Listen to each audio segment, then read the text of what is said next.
guys, welcome to my channel. My name is ReadingBear and I hope you are ready for some more stories. And today, we'll take a look at some new entitled people content. If you enjoyed my content, please don't forget to subscribe to my channel and post some bear emojis in the comment.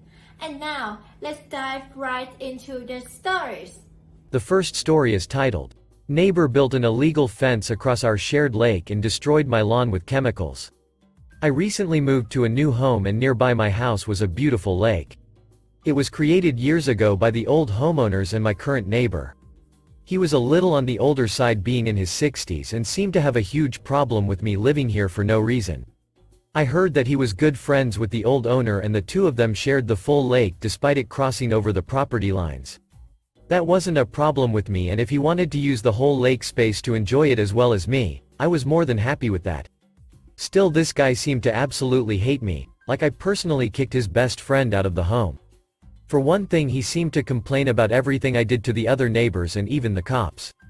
I hosted a barbecue in my backyard one day because it was a nice day and a small get-together by a lake is always nice. He ended up calling the cops about a noise complaint despite it being 6 p.m. and it's not even being loud. They did nothing, so he went and tried to badmouth me around the neighborhood. His biggest issues with me though seemed to always center around our lake. One day he even came up to me and tried to bully me out of staying away from it.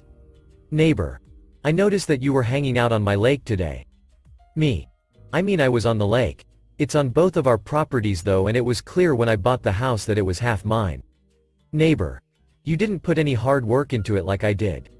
I don't want to see you on my lake ever again, or I will call the cops for trespassing." I knew that he didn't have a case and I waved him off and went on with my life.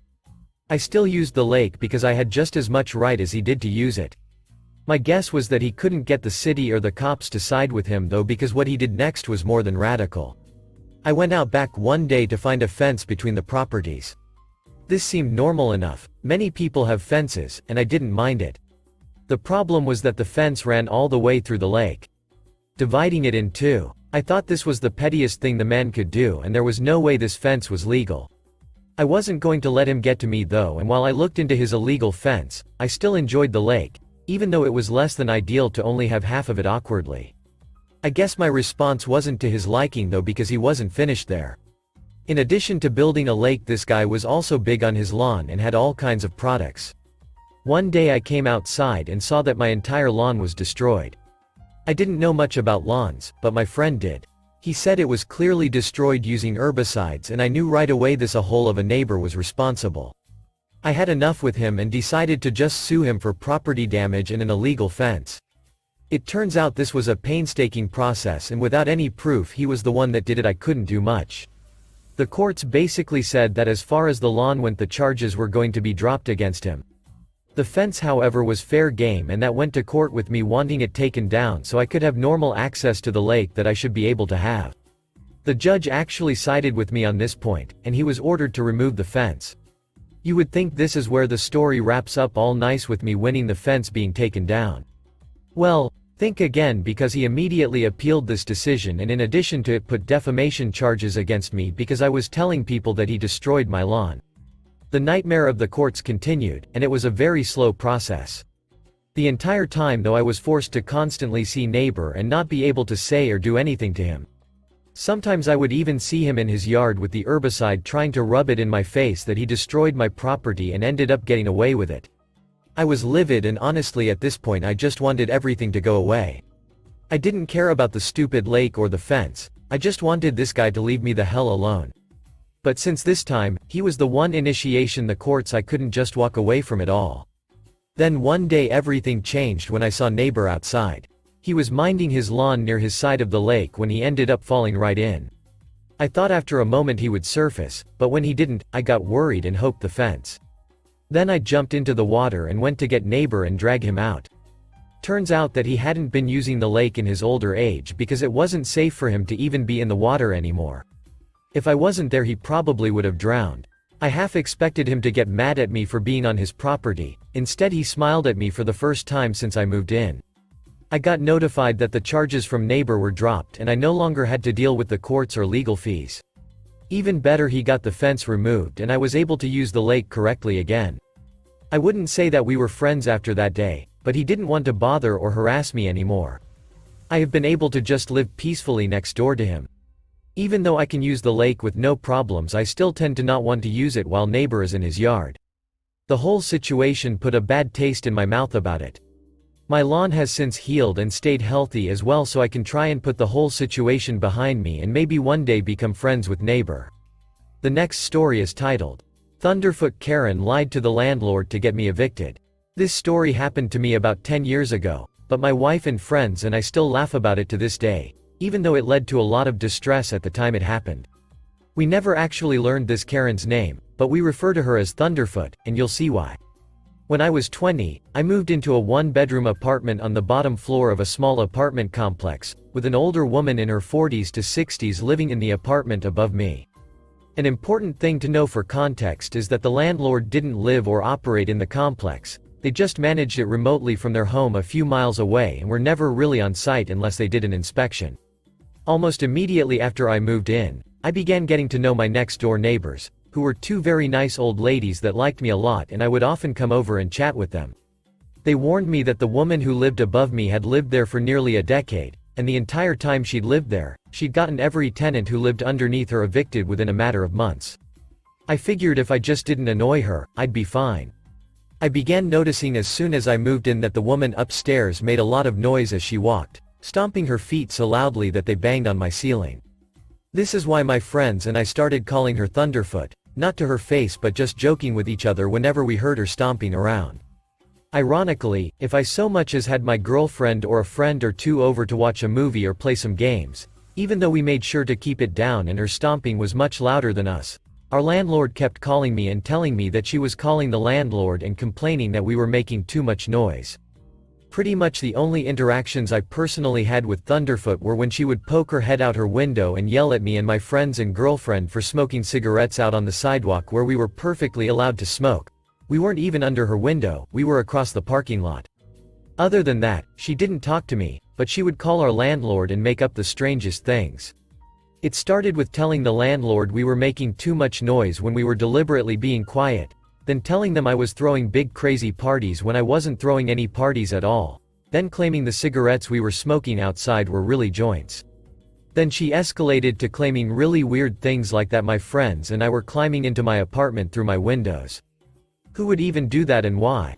I tried to tell my landlord none of these things were happening, and even told them about her stomping, but they refused to listen to me, and they believed everything she said.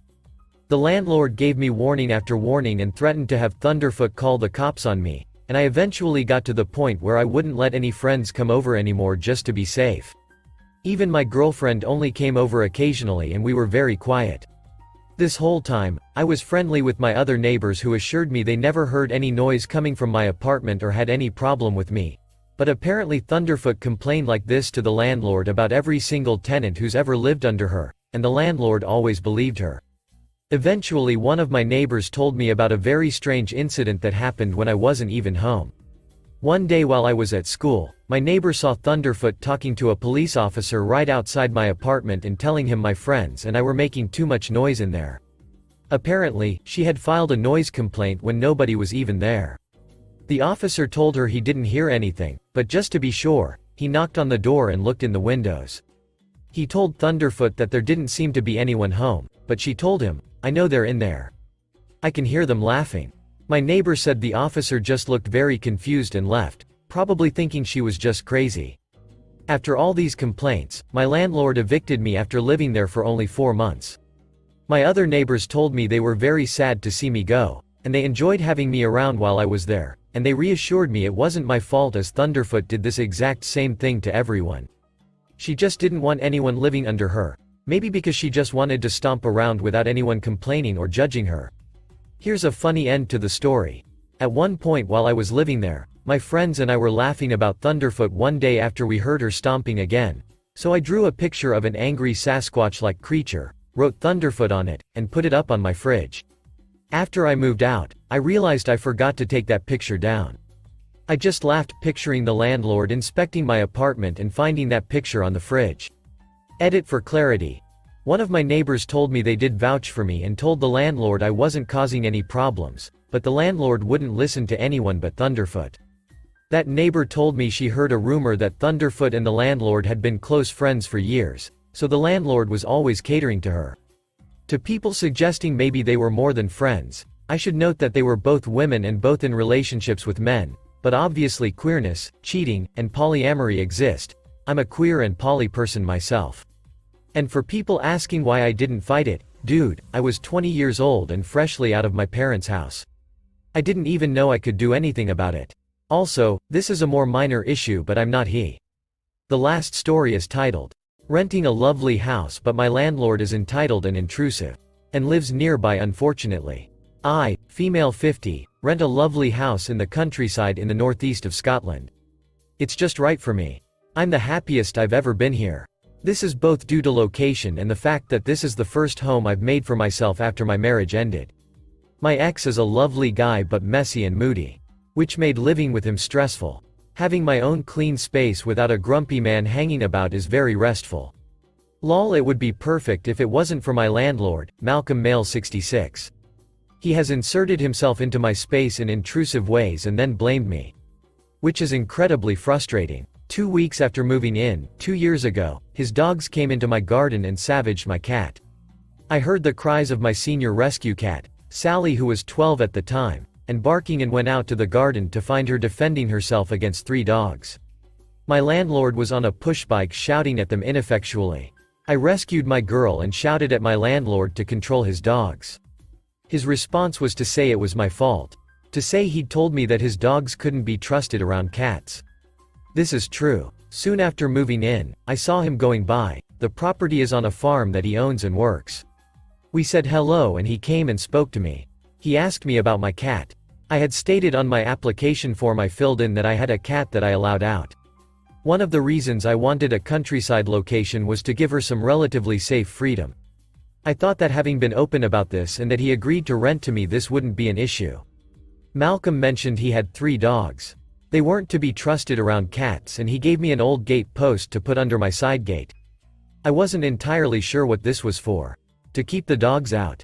He then left. After the attack on my cat, he referenced this conversation. He believed that the old wooden post under the gate was going to effectively keep my cat in my back garden.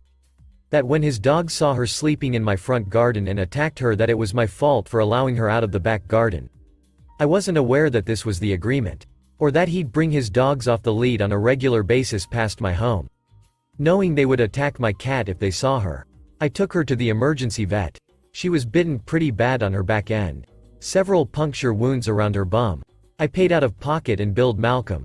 He paid but insisted I should have kept Sally in the back garden, and he wasn't to blame. But he'd pay the bill as a gesture of goodwill. But that I should have kept Sally in the back garden. I tried to imagine the type of fencing I'd need to keep my cat only in the back garden. It would have to be prison-like. Cats, being liquid, are difficult to contain. An old wooden post under a 5-foot gate wasn't going to cut it. But to him that was his responsibility discharged. Anything that happened after that was on me apparently. Unfortunately, one of the bite wounds on Sally got infected. I took her back to the vet. Paid for it out of pocket again and billed Malcolm. He refused to pay. Said that one vet visit should have been enough, and when will it end? When she's better, Malcolm. When the bite wounds inflicted on her by your dogs have healed. Seems simple to me. Eventually I got him to pay by threatening to go the local paper. I was not going to be left out of pocket by this man. Another issue that has brought this unpleasant man into my life was the toilets, which blocked regularly. Very stressful. And he compounded it by blaming me, of course. Apparently, I was flushing wipes. Despite me not flushing wipes, he just insisted that was the issue. It was insane. He was incredibly rude about it. Complaining about how much he'd spent and saying, the professionals saw evidence of wipes. Case closed according to him. But no wipes were flushed by me. Why would I inconvenience myself? Made 0 sense. The toilets continued to regularly block over the last 2 years. Then recently it was discovered that one section of the drainage to the septic tank was choked with roots. That it was this that was causing the intermittent blockage. I expected an apology from Malcolm. No such luck. Instead, he switched tack and started complaining about my garden being overgrown. Which is true. The garden is big and complicated. The previous tenant had planted lots of plants and there was also a large laurel bush and mature trees. It didn't look well tended, but I quite liked it natural. At the time I thought he was just switching tack to re-establish dominance. But I later realized he linked the unkempt lawn and overgrown laurel bush to the roots blocking the drainage pipe. So, he could still blame me. The overgrown garden became an issue. I wasn't entirely unsympathetic. Fair enough. I was struggling to keep up with the maintenance of the garden. At the time I didn't realize it was linked to the drainage. But the issue was still valid. I agreed to a £50 increase in my rent and gardeners would come and sort out the garden. Seemed perfectly reasonable. But instead of a tidy up, it was a complete hatchet job. The garden, once leafy and private, became an exposed and barren wasteland. No consultation with me at all. A professional gardener and tree surgeon came in and hacked everything down. All the bushes and trees cut down to just the main trucks. It isn't pretty. I had some discussion with the gardener. He hadn't realized that an increase in my rent was paying for this. That Malcolm has instructed they do this. The tree surgeon wouldn't talk with me and seemed to be very unfriendly. I wasn't sure why. They were just about to start on the last tree standing. A gorgeous birch tree. I asked the tree surgeon what the benefits were of cutting it back. He started talking to me with such condescension. I asked what's with the tone. The conversation turns combative when he started to give me a hard time for not maintaining the garden. Why was he upset about it? He'd got a job out of it. I said as much, and he flipped. Called me a cunt and tried to attack me. Held back by the gardener. Who ordered him away. Surreal. I think Malcolm bitched about me to this man. Opening the door to this abusive and violent confrontation by a man who clearly had pre-existing issues. So, I'm now trying to consolidate my control of this situation. I've written to the letting agent, asking for reassurances that my landlord will abide by the terms of the contract and human decency and just leave me alone. Here's hoping. Thanks for listening.